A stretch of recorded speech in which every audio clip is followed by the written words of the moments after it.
Sup, though.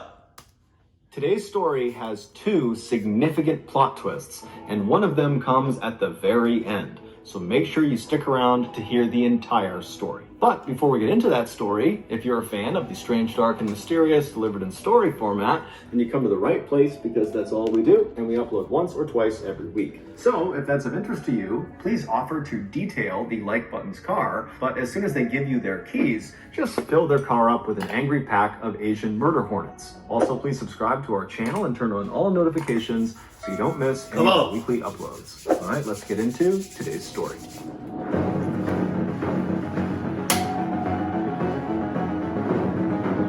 Dice roll. Dice roll. Right in the middle of the United States is a quiet little town called Millstadt, Illinois. Thank you. And that's a town I would not be going to. I don't know. I might. It's a 50-50. Cluck Adventures? Oh, no. That is home to about 4,000 people, and had it not been for Ashley Reeves, only those 4,000 people and their friends and family would even know that Millstadt existed. In 2006, Ashley Reeves was a 17-year-old high school. She's pretty. She's gorgeous. She's beautiful in her own way. But those teeth. I can't lie. I got spaces within spaces within spaces. Be proud of how God made you. Best believe he made no mistakes. But hey, you know what I mean? I think I can joke about that because I got like buck teeth, you know?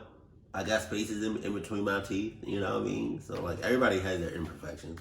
But I see nothing wrong with me. You know what I mean? But some people may find that unattractive, you know? Some people just are attracted to somebody physically, you know what I mean? Look at that. All that. I have an underbite, so it's just, best believe I am not perfect in any way. Student who lived with her parents and her younger sister Casey in Millstadt. Ashley was an excellent student who, even though she was over a year from her high school graduation, she was already thinking about what colleges she wanted to go to. She was also extremely likable and outgoing, and she had this huge, infectious smile, and so she had tons of friends, and she had a very serious boyfriend who her parents adored. His name was Jeremy, and he was a high school student as well. On the morning of Thursday, April 27th of that year, Ashley got up and, like every other morning, she got ready for school alongside her sister Casey. And then right before Ashley stepped out to head off to school, she told her parents that after school, she had a job interview on the other side of town. And then after her interview, her plan was to play basketball with some friends and then she'd be home. And so her parents said, okay, well, hey, good luck with your job interview and just make sure you're home before 10:30 p.m. And so Ashley said, no problem, I'll see you tonight, and then she left. That afternoon, after school, Ashley made her way to Jeremy's locker, and when she got to him, Jeremy handed her his keys to his car. He had an SUV, and he was lending it to her for the day so she could go to the interview and then go play basketball. And so Ashley took the keys, she thanked him, she gave him a hug, and then she turned and she walked down the hallway where she met up with her sister Casey at her locker, and then the two girls left the school, they went out to the student parking lot, they found Jeremy's SUV, they hopped inside, and then Ashley began driving them back to their house. When they got there, Casey hopped out of the car, she said bye to Ashley, and then Ashley left their house and she began driving to Fairview Heights, which was a town about 15 miles away where her interview was going to be. Several hours later, around 10 p.m., Ashley's parents had not heard from their daughter, and it was getting close to her curfew, and so they asked Casey if she had spoken with Ashley, and, did she know how her interview went? Did she know when she was going to be home? But Casey would tell them, actually, no, I haven't talked to Ashley since she dropped me off from school. And so Ashley's parents said, okay, no big deal. And they called Ashley, but Ashley didn't pick up. So they sent her a series of text messages. But after a couple of minutes of not getting any response, they decided to just call her boyfriend, Jeremy, to see if maybe he knew what was going on with Ashley. But when they spoke to Jeremy, he would say that, I haven't spoken with Ashley since I gave her the keys to my SUV. What are the chances Casey, or no, the sister or the boyfriend is in cahoots? I'm not gonna rule it out, And I've actually been trying to talk to her all day. I've been calling her and texting her, but I still haven't heard back. And so at this point, Ashley's parents were starting to get really worried. So her sister was the last person to see her alive. After hanging up with Jeremy, they began calling other friends of Ashley's to see if maybe they had spoken to her and knew what was going on. But all of her friends that they spoke to all had the same story. We haven't talked to her since the end of school, and she's not returning our calls or texts. And so Ashley's mother, she just sensed that something was terribly wrong. And so without any hesitation, What do you mean you sensed? Obviously something is wrong. What are you talking about? You haven't heard from your daughter all day, right? It's getting close to that curfew. Her boyfriend, not saying nothing. Don't know where she is. Hasn't talked to her all day. Her friends, same thing. Her, sister, same thing. Like, you have a sense that she's in trouble? Come on. You know she's getting clucked up. Called the police. Now, the police in this town were used to getting calls every now and again from parents whose teenage child had run off and they were concerned about them, but virtually every time the police investigated, they would find the teenager had just kind of been blowing off their friends and family, and they would pop up maybe a couple hours later totally unharmed. But the Millstadt police would later remark when they heard Ashley's mother's voice over the phone, the fear in her voice was so pronounced, it immediately pushed the police department to take this case very seriously. And so that night, right after this phone call, the Millstadt Police Department went out in force to try to locate Jeremy's SUV, the car that Ashley had been driving around that day. And the first place they went to look for this car was Latterman Park, which is this very popular public park that has a really popular basketball court that lots of teenagers would go to all the time. And Ashley was known to frequent that park. And this park was located about halfway between Fairview Heights, where her interview was, and Millstadt, where she lived. And so they go to Latterman Park, and right away, sitting in the parking lot, they find Jeremy's SUV. But Ashley is not in the car. She's nowhere near the car. And when they searched the car, there was nothing of significance inside of it. There was just some of Ashley's clothes lying around. The police would spend all night and well into the morning combing Latterman Park looking for any sign of Ashley, but there wasn't one. And so as the sun came up and the police were nowhere closer to finding this girl, they began to suspect that, perhaps foul play was involved. And so the first person they hauled in for questioning was Ashley's boyfriend, Jeremy. But as soon as he sat in the interrogation room, he demonstrated a real concern for Ashley. He had a rock-solid alibi, and he basically was an open book. And so they quickly ruled him out as a suspect. And then the police basically began hauling in all of Ashley's friends and acquaintances and family members, basically anybody that knew her. They were bringing them into the station to find out if they knew anything that could help them figure out where Ashley was. And more specifically, the police were really looking to see if any of these people were hiding something. And sure enough, a few of the friends that were brought in were. According to a few of Ashley's closest friends, Ashley was in not one, but two romantic relationships. One was the public relationship she had with Jeremy. So she out here. So she for the streets. You said it's hoe season. It's hoe season. What are you talking about? Hell no, I'm cuffed up. I'm cuffed up for life. Don't get the game twisted.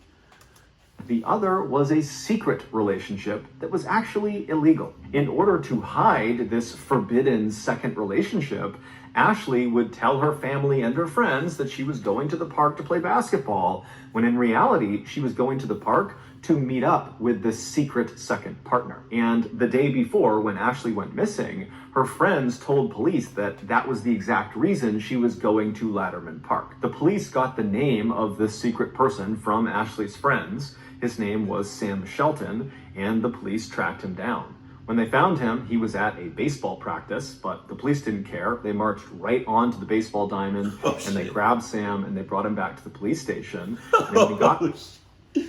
Yo, that is so kind of like badass. Because it's like, authorities have pretty much the power just to do anything, Go anywhere, do anything, say anything, like, just walk up into a baseball field, like, There's a whole game going on, packed as hell. You got officers just coming right in the middle of that shit. Like, oh shit. Shut it down. There, they sat him down in the interrogation room, and he's still wearing his baseball uniform, and they ask him about his relationship with Ashley, and he immediately denies it and says he does not have a relationship with Ashley. He's got no idea why he's here. But pretty quickly, after a few questions, Sam's answers became inconsistent, and so the police just ratcheted up the pressure on him. And then finally, after 12 hours of questioning, the interrogator brings up 12 hours of questioning. Like, what are you asking? 12 hours? Ain't no way in the world you asking different questions every time. Now, not like very different answers. I mean, questions. Now, y'all probably asking questions that's like similar to what you just asked, but ain't no way in the world you asking very different questions for 12 hours. 12 hours? Sam's mother and his grandmother, and he says to Sam, how would they feel if they knew you were lying to the police right now? And this just broke Sam, and so he cracked. Now, at this point, the police were already expecting the worst when it came to Ashley, but they were not ready for just how brutal Sam's confession would be about what exactly he did to her. The following is an account based on his confession. 30 hours earlier, Ashley wrapped up her interview in Fairview Heights, and she made her way to Latterman Park to meet up with Sam. And now it's not clear exactly how they met up, but eventually the two of them did connect, and they made their way over to Sam's car where they became intimate. Afterwards, the two are sitting in the front two seats of Sam's car. Sam is in the driver's seat and Ashley is in the passenger seat. And while they're sitting there, something happens that causes this huge fight between the two of them. And at some point, Sam tells Ashley to get out of the car, but Ashley refuses. She wants to talk to him. She wants to deal with their issues, but Sam's not having it. And so he gets so mad at her that he lunges across the center console of the car and he puts Ashley into a vicious chokehold. Now, he tells police his plan was to kind of yank her out of the car, but he squeezed so hard around her neck that he heard this loud popping sound coming. Woo!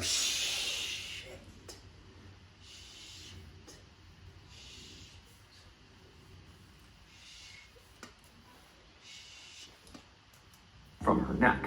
It was the sound of her neck breaking. And so as soon as he heard it, Sam let go, and Ashley kind of crumpled forward and hit the front dashboard of the car. And so Sam is staring at her, wondering what he should do. He's kind of looking around, making sure no one saw what he just did. And then he reached over and lifted her back up to see if she was still alive, and he saw she was.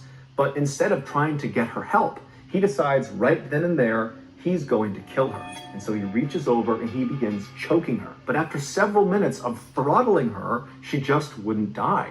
And so Sam pulled his belt off of his waist and he wrapped it around Ashley. Holy shit!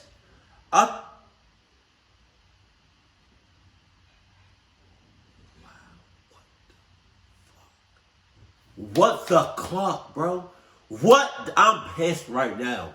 I am so mad. I am so, oh my God. Like dead ass.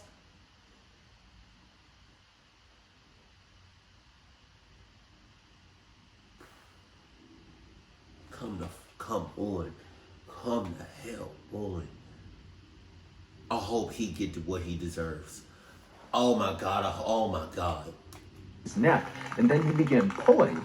But he would tell police he couldn't stand looking at Ashley's face while he did this. He said she was staring right at him, her tongue was coming out of her mouth, she was frothing, and her face was turning this ghastly shade of gray-blue. And so at some point, when she still hadn't died, he released the belt from around her neck, and he turned her body so she was facing the window away from him, and then he repositioned the belt on her neck, and then he put his foot on her back.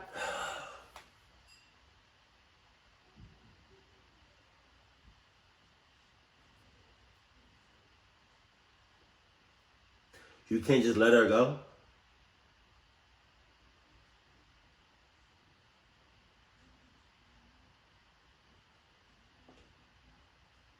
I really hope he get what he deserves. I want to say, and I do not condone any type of violence, But wouldn't it be enough if you just bruised her a little bit? You know, nothing serious. Like, bruising, you know, giving her like a little bruise, you know, that could have been like,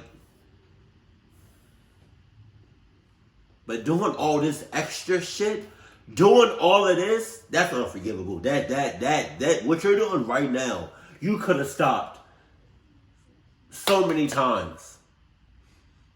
Oh my God. I'm pissed. I'm pissed. And I do not put my hands on nobody, right? Unless, like, I'm protecting myself when my life is on the line. But, like, come on, man. Jesus. Damn. To use as leverage, and then he pulled as hard as he possibly could on her throat for quite a while until the belt actually broke around her neck. And then at that point, he checked to make sure she was dead, and when she was, he stuffed her down into the floorboards in front of the passenger seat, and then he drove several miles across town to another park called Citizens Park that was very heavily forested. And once he parked in the parking lot, he looked around to make sure no one was watching, and then he dragged Ashley's body out of the car and deep into the woods where he abandoned her. It would turn out Ashley was far from the only teenage girl who found Sam Shelton attractive. Many teenage girls in the area thought he was the perfect catch. He was smart, he was handsome, and he had these beautiful, striking blue eyes that you couldn't help but just stare at. And that's how he gets you. His cluck ass.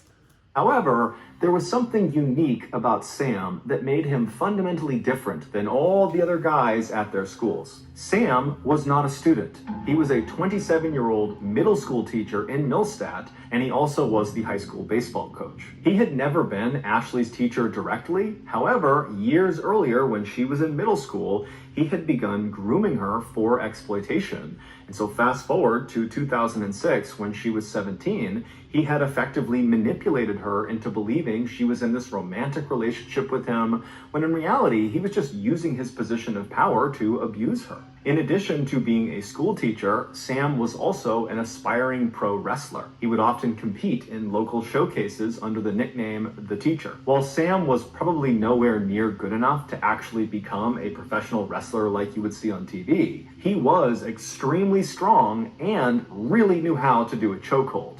And so when he attacked Ashley and put her in that vicious chokehold, she had no chance at escaping. She was completely doomed. Shortly after his confession, Sam would tell the police that he would take them out into the forest of Citizens Park to try to find Ashley's body.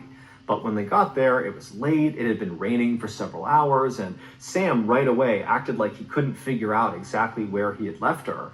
And so the police were actually starting to think, you know, is he lying to us? Is this whole thing just kind of made up? Did he really attack her? Is she really out here? But after about 30 minutes of the police and Sam kind of trudging around the thick forest, one of the officers suddenly sees something on the ground. He raises his flashlight, and there in a clearing is Ashley's body.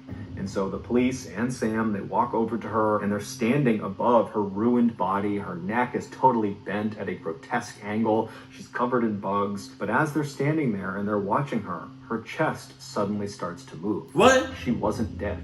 She had been left for dead, and she had been out in the woods with a broken neck for 30 hours in the freezing cold and the rain. She only had a t-shirt and some pants on, but she was alive. And so moments later, the paramedics, they come rushing into the forest, they pick her up really gently, they bring her out and they rush her to the hospital where she'd be put into a medically induced coma. The doctors would tell her family that unfortunately her injuries were just too serious and we don't expect her to ever wake up again. But miraculously, she would.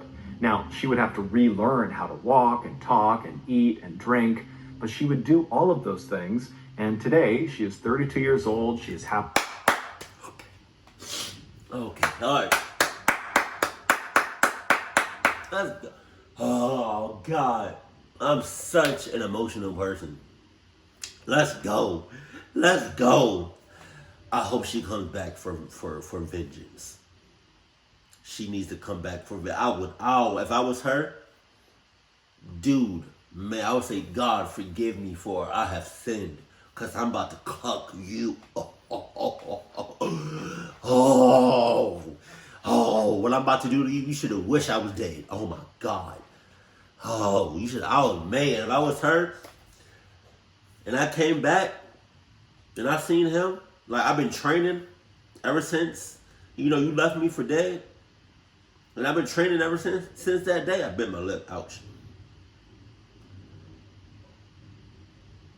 Oh, man. I would have said to him, I would have looked him in his eyes.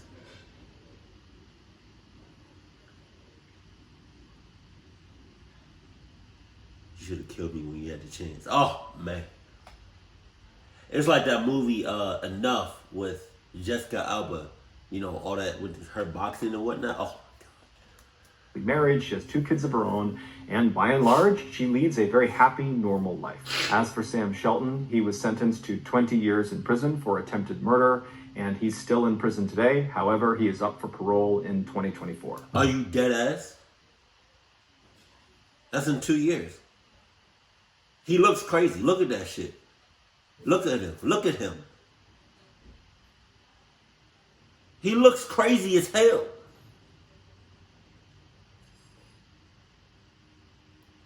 Was that the only woman he did that to? I forgot what MrBallen said.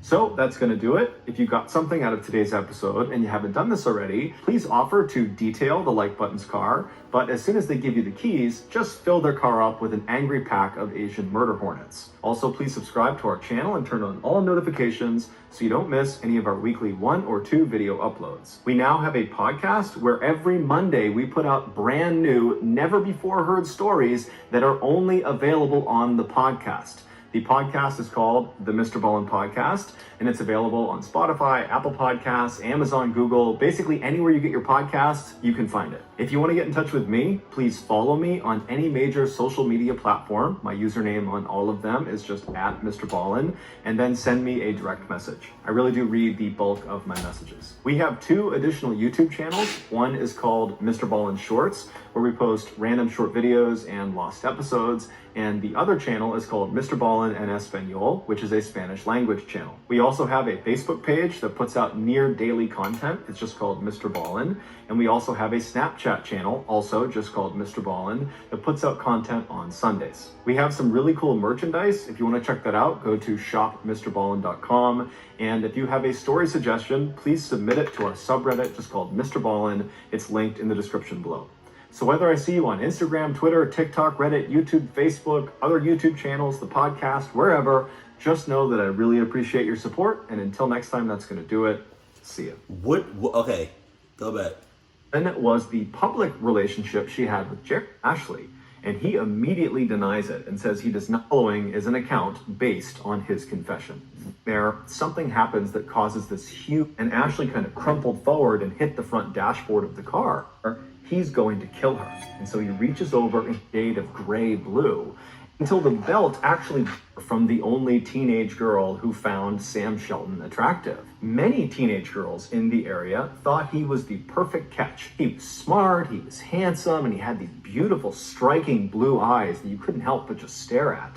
However, there was something unique about Sam that made him fundamentally different than all the other guys at their schools. Sam was... Okay, I'm pretty sure if he did this before, I wouldn't put it past you. But I feel like he should get life in prison, right? No chance of parole. And I just want to leave y'all with this. As of Ashley, the one, he did that to.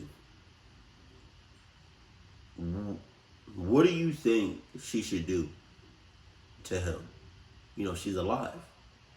And he's going to get out, most likely, in 2024. You think that she just not forget, because you can't forget that. You can't forget any of that. I don't think she was in a coma. But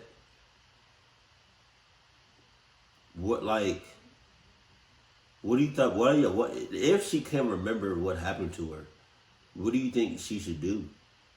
I think she should live her life, but at the same time train and look and hunt down this mother clucker.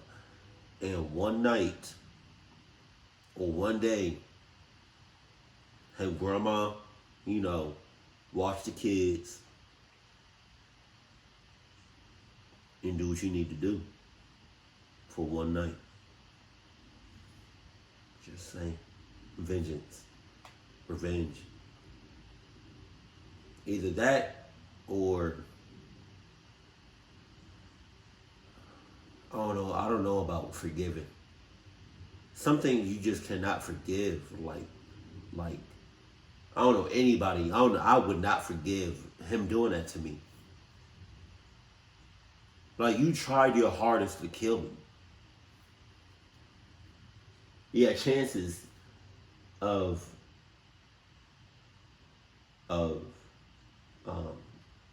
getting help and saving me, but you didn't. And then you left me for dead for 30 plus hours? Gotcha. What do y'all think she should do in the comment section below? Let me know if there's any videos you want me to react to in the comment section below. Keep it cool, keep it classy, and I love you. Stay happy. My family.